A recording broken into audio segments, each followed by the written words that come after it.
కొత్తగా రెక్కలొచ్చెనా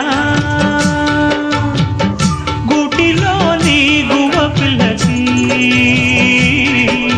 మెత్తగా రేకు విచ్చెనా మెత్తగా రేకు విచ్చెనా